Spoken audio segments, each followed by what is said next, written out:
Children's Museum, qu'on peut retrouver un peu à l'international, car nous sommes convaincus dans la valeur essentielle de Amusia que le jeu est un véhicule fabuleux pour l'apprentissage. Donc vous allez voir les différentes activités qu'on propose. On propose plus de 15 activités réparties sur plusieurs niveaux, sur 3 niveaux, et qui ont un lien avec les apprentissages pédagogiques que l'enfant voit à l'école. Donc là, je vais vous inviter à...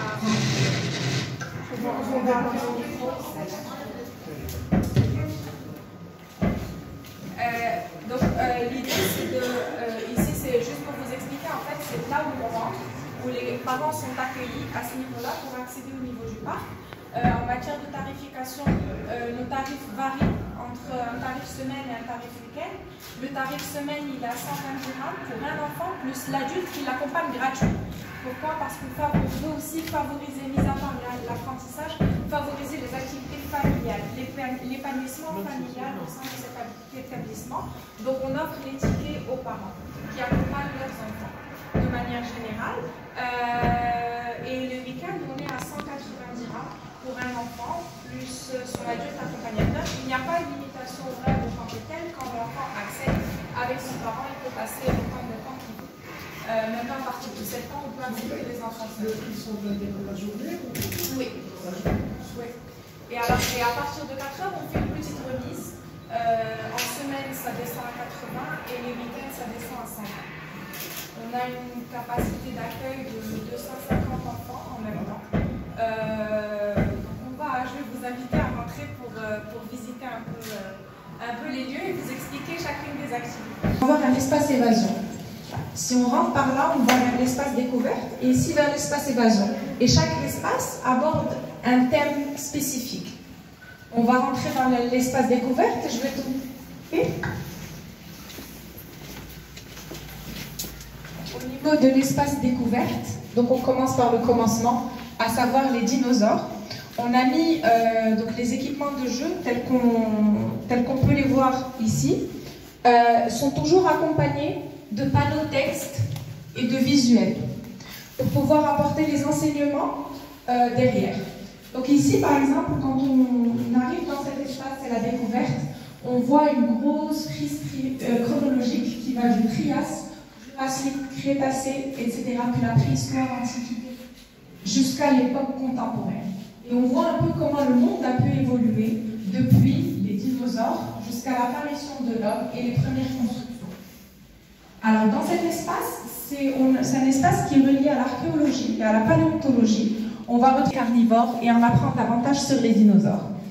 Ici, pareil, on a un autre bac à sable pour la fouille archéologique où on retrouve des plus petits ossements de différents types. On va avoir un tyrannosaure, un tricératops, un stégosaure ou encore un brachiosaure. On les retrouve aussi en format 3D pour pouvoir faire l'assimilation entre les os et le format 3D. Alors on a aussi avec nous une étudiante, Emina, une étudiante en paléontologie qui aide aussi à apporter ses enseignements aux enfants quand elle peut, dans ses heures disponibles. Alors si on passe au deuxième espace, c'est l'air. Donc l'air, lui aussi, il a l'origine de la vie. C'est l'atmosphère, c'est la création du monde, de la Terre, autant que tel. Et puis on retrouve ici, tout simplement, des tubes à air pneumatiques. C'est de l'air comprimé. L'air est l'une des premières énergies que l'homme a su domestiquer. Il a su le domestiquer à travers notamment des sarbacales, des outils de chasse qu'utilisaient les hommes préhistoriques pour chasser.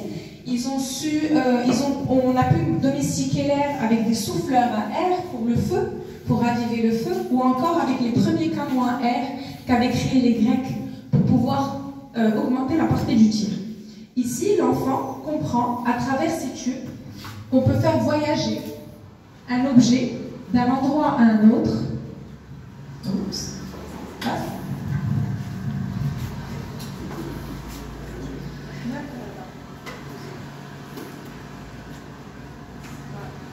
Faire voyager un objet d'un endroit à un autre grâce à l'air comprimé. Donc l'enfant, à ce niveau-là, il va s'amuser à explorer justement cette force autour de l'air. Et ici, c'est un écran interactif où l'enfant s'amuse à explorer la portée du tir et à toucher avec des balles, si tu peux la montrer. Donc c'est un peu d'activité psychomotrique, mais en même temps, voilà, pour développer les réflexes psychomotriques et en même temps pour connaître un peu la portée de l'air. Donc là, encore une fois, on en parle au niveau de cet espace-là, l'espace découverte, parce que l'art fait partie intégrante des hommes. Les premières œuvres d'art ont été retrouvées dans des grottes et datent d'il y a 70 000 ans. Donc les hommes préhistoriques savaient déjà faire des sculptures, faire de la peinture rupestre, etc. Donc à ce niveau-là, on va retrouver des activités qui vont varier. On va voir par exemple de la poterie, on va voir de la peinture, on va avoir du perlage, on va avoir du tissage, de la couture, etc. Donc l'idée est de pouvoir initier l'enfant aux activités artistiques et manuelles.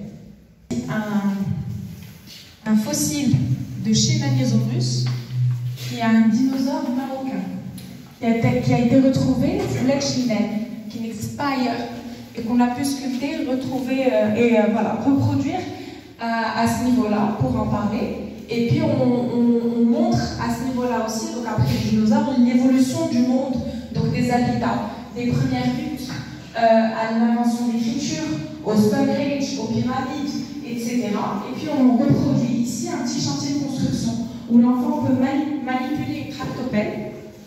Si tu peux l'allumer aussi, c'est bien pour la montrer. Il peut manipuler une grue et il peut manipuler un monte-charge. Donc il a des briques, il a des outils, il a des caplas. On peut lui demander, on peut lui remettre des plans, des modèles sur lesquels il peut s'inspirer pour pouvoir les reconstruire. Explique ici différentes choses, dont les machines simples, etc. Dans les machines simples, pour voir comment est-ce que, par exemple, les pyramides ont été construites à l'époque des pharaons. C'était des blocs de pierre qui étaient énormes, et donc la première supposition était justement qu'il y avait des rampes qui étaient construites autour pour pouvoir monter des gros blocs et les assembler les uns derrière les autres. D'où le monte-charge, le plan incliné. Donc ça, c'est les machines simples. Aussi, on peut les aborder au niveau de cette zone-ci.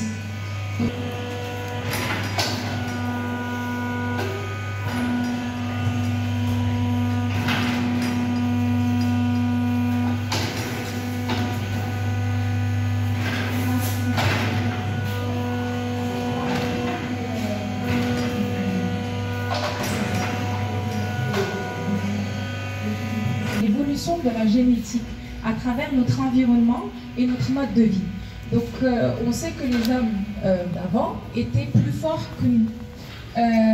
Donc on a reproduit un terrain de sport là-bas, etc. en disant que plus on s'entraîne en fait et plus on peut développer la force. Pourquoi est-ce qu'il l'était? Il était tout simplement parce que leurs conditions de vie et leur mode de vie étaient différents des nôtres et qu'ils devaient absolument être forts pour pouvoir survivre dans les conditions dans lesquelles ils étaient. On a mis aussi un espace musique, d'éveil musical. L'éveil musical, pourquoi? Parce que, encore une fois, le premier instrument a été inventé il y a 35 000 ans et il s'agissait de phalanges sifflantes. Donc c'était des os, des morceaux d'os d'animaux qu'ils perçaient et ils sifflaient dedans, comme une flûte. Et ça date d'il y a 35 000 ans. Donc du coup, on l'a remis ici en mettant un petit accent là-dessus et voilà, ça fait partie intégrante de l'homme. La musique. À ce niveau-là, on a une zone qui est reliée aux bulles. Donc là, l'enfant peut faire des bulles de différentes façons, mais on parle surtout du savon. Le savon a été inventé avec les Sumériens il y a 4500 ans. Initialement, c'était pour traiter des problèmes de peau. Et aujourd'hui, il sert à plein d'autres choses. On peut expliquer à la fois la réaction chimique, de quoi est constitué le savon, quand il se mélange avec l'eau, pourquoi est-ce que ça fait des bulles, etc. Donc il y a quand même une panoplie de thèmes à aborder à chaque activité. Et là, on reproduit un peu le parcours aventure, ce qu'on appelle le parcours aventure. Ici, alors ça, c'est un filet, en fait, coloré, qui reproduit la forme d'un arbre avec des branches. Donc un peu comme les hommes qui se baladaient de branche en branche, d'arbre en arbre. On a une tour d'observation aussi, qui permet en fait de grimper et d'observer l'environnement, un peu comme ce que faisaient les hommes préhistoriques. Et puis on a un petit parcours aventure. À savoir ici dans la tour, les enfants doivent apprendre à gérer leur peur.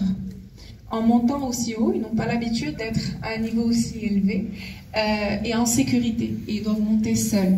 Donc ce sont cet équipement, celui-ci et l'autre là-bas, je vous en ai pas parlé, mais c'est le jungle, le labyrinthe 3D, permettent justement aux enfants d'apprendre à gérer leur peur.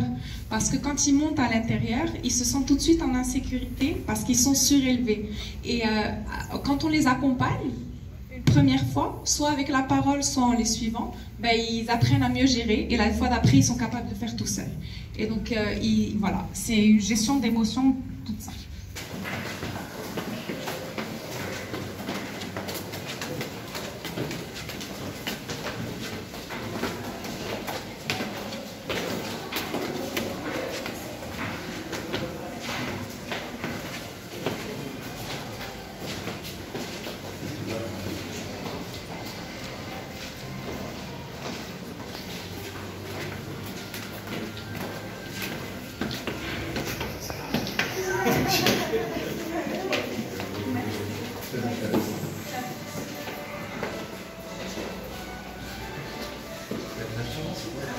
On est en effet face à, voilà, même la déco elle change, on est vraiment dans un environnement différent.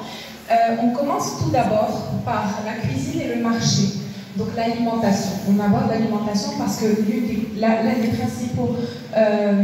principales caractéristiques qui nous distingue des hommes préhistoriques, c'est bien notre façon de manger. Eux devaient chasser pour pouvoir se nourrir, nous, on a accès à la nourriture comme on le souhaite. Donc au niveau du marché, on aborde à la fois les différents groupes alimentaires, les nutriments, la digestion. On peut aborder tous ces éléments à ce niveau-là, même un peu de maths avec des calculs. On aborde les réactions physiques et chimiques. Donc avec l'enfant, on explique en fait toutes les réactions chimiques et physiques qu'on peut retrouver dans nos cuisines et quelle est la différence. Quand on coupe une pomme, c'est physique. Quand on la cuit, c'est chimique. Et donc on fait tout un tas d'expériences aussi avec les enfants à ce niveau-là. On arrive aux écrans de l'intelligence, qu'on appelle les STEAM. C'est l'approche STEAM, donc Science, Technology, Engineering, Art and Mathematics. Cette approche, elle consiste à quoi? À poser une énigme à un enfant et le laisser réfléchir et résoudre par lui-même. Donc par exemple, prenons cet exemple. On a un peu de lumière, elle est bloquée et on voit qu'il y a un panneau solaire. Donc ici, l'idée c'est quoi? Et il y a une lampe qui est éteinte. L'idée est de pouvoir acheminer cette lumière au panneau solaire pour pouvoir allumer la lampe. Donc c'est à l'enfant de pouvoir construire tout ce raisonnement seul et de trouver, soit avec un marteau, et de marteler, ça ne marche pas, soit construire un chemin qui va pouvoir réorienter la lumière autrement, de telle sorte à ce qu'elle puisse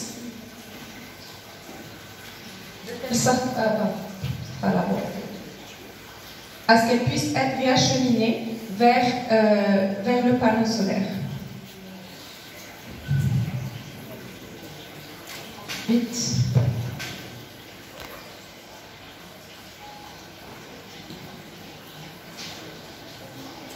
Et là, l'ampoule va s'allumer.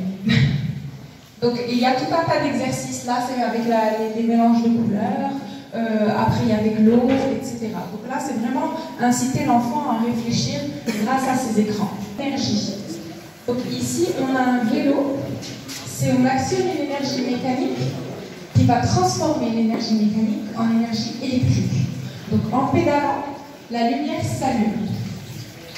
On explique cette notion de transformation d'énergie ainsi.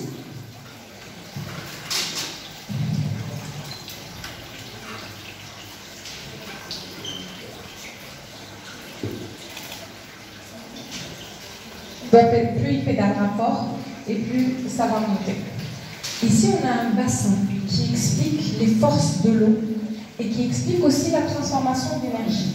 On a les systèmes d'engrenage, On a le système de remplissage et de déversement, parce que l'eau, quand on la remplit, ça devient une force. Donc là, en actionnant la manivelle, l'eau se remplit, elle se déverse et va mettre en route et en marche tout un système.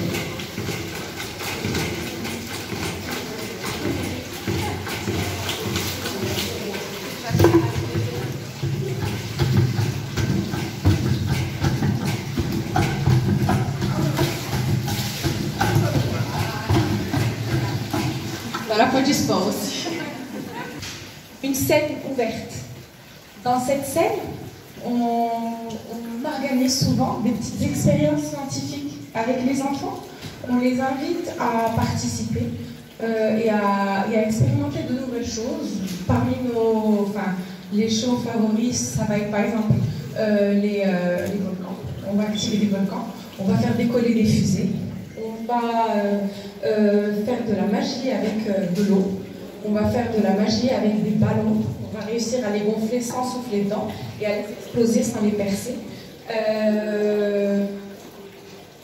Chaque mois, chaque thématique nous donne l'occasion de créer de nouveaux shows et de pouvoir diffuser et partager de nouvelles expériences avec les enfants. Donc, généralement, les week-ends, on a un planning de shows à midi, 14h et 16h. 3 par jour, les week-ends, et à chaque fois ils sont différents. Et à chaque fois on essaye de varier, de telle sorte à ce que l'enfant, chaque fois qu'il vient, il apprend quelque chose de nouveau. Parce que c'est notre philosophie initiale, c'est de pouvoir à la fois faire bénéficier l'espace aux familles, mais en même temps de faire apprendre aux enfants quelque chose. En venant ici, à chaque fois, si on peut leur apprendre quelque chose de nouveau, ben on est content. Pour l'entretien, là c'est l'école à repris, mais on a nos déguisements de cosmonautes. Donc les enfants mettent, donc c'est un peu ça, c'est à cause de l'entretien, c'est pour ça qu'ils ne sont pas là, mais les enfants mettent des déguisements, des combinaisons de cosmonautes et viennent sauter au niveau de ce trampoline de la Voie lactée. Ils défient la gravité. Ici, ils en apprennent sur le système solaire. Alors, je vais vous poser par exemple une question, est-ce que vous savez combien il y a de planètes dans le système solaire ? Alors, on a tous appris à l'école qu'il y en avait 9. Mais en réalité, il y en a 8. Pluton a été rétrogradé en planète naine depuis 2006. Parce qu'il y a plusieurs planètes qui ont à peu près la même taille que Pluton. Donc là, on présente un peu le système solaire, on présente un peu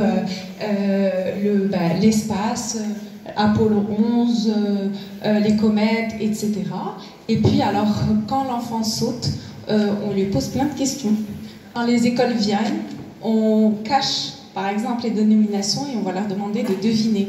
On va jouer avec eux toujours de manière ludique et apprentissage. C'est toujours ces deux volets-là.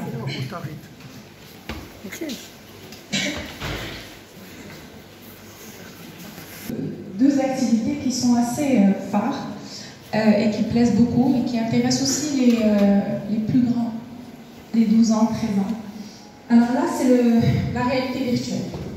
Donc là, on aborde, il y a plusieurs manèges, plusieurs types d'attractions différentes que l'enfant peut vivre en fonction de son âge. Il y en a qui font peur, il y en a qui font...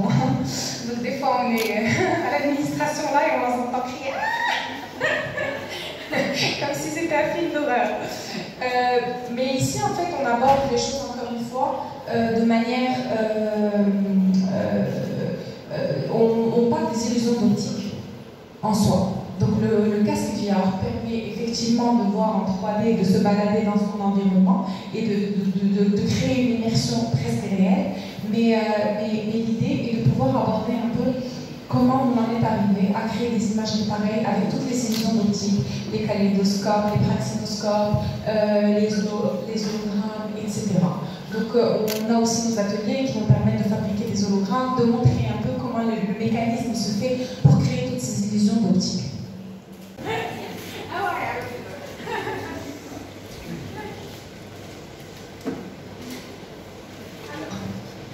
En haut,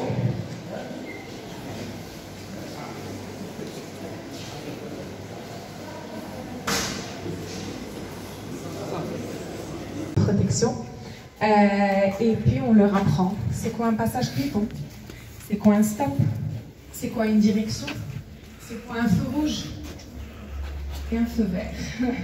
Donc c'est un peu ça, c'est juste une initiation un peu au code de la route. Si on avance un peu plus loin, encore une fois, comme je vous expliquais avec les écoles, on a l'occasion d'aborder les choses un peu plus en profondeur. Et là, si on avance, ici on a une petite caserne de pompiers, mais dans laquelle on met plus de signalétique qui nous permet un peu de discuter des différents panneaux signalétiques qu'on peut retrouver sur les routes avec les enfants et pour qu'ils soient un peu plus alertes et éveiller leur curiosité là-dessus depuis leur plus jeune âge. Donc ça, c'est le dernier petit espace de que nous avons.